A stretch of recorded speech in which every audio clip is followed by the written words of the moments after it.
Elles ont une chose très importante que je n'ai pas, c'est ce grand courage que d'abandonner tout ce qu'elles ont pour aller mettre leur vie en péril, de manière à ce que simplement nous, on puisse continuer de vivre la nôtre tranquillement.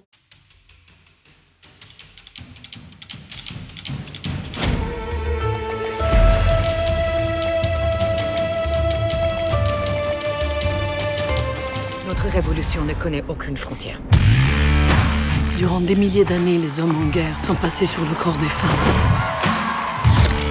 Mais ici, pour la première fois, ils nous craignent. Pitié, laisse-moi être tué par un homme.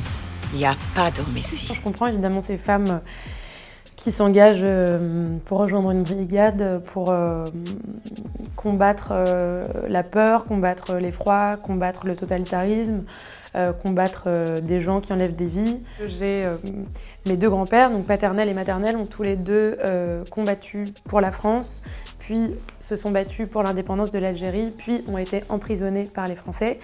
J'ai un rapport à l'injustice malgré moi et à la résistance qui est grande, qui est dans mes cellules, dans mon sang, ancrée.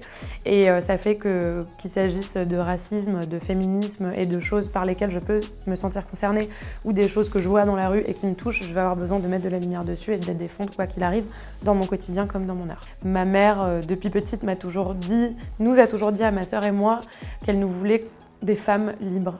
Elle nous a toujours nourris là-dedans. Alors, ça passait par des choses très simples, mais à partir du moment où c'était acquis, c'était un non-sujet. C'est la raison pour laquelle j'espère que ce film va toucher le plus grand nombre, parce que à partir du moment où les gens vont réussir à s'amuser face à un film de divertissement, à savoir un film d'action, un film de guerre, mais avec des femmes, avec des calaches, qui prennent le pouvoir, qui se battent et dont le fait d'être en fait des femmes, leur genre, et leur plus grande arme face à leur ennemi, je pense que si les gens se retrouvent à prendre du plaisir en voyant ça, petit à petit, forcément, les consciences évoluent. Le concept de sororité, c'est pas une chose qui fait partie de la culture occidentale, étant donné qu'on a toujours appris aux femmes à être la meilleure cuisinière, la meilleure ménagère, la meilleure femme, la meilleure amante, la meilleure mère. C'est compliqué à faire partir, cette concurrence et cette rivalité permanente. Moi-même, parfois, je me retrouve à être prise par ces sentiments-là, malgré mon désir de sororité, d'amour, d'accueil, de soutien.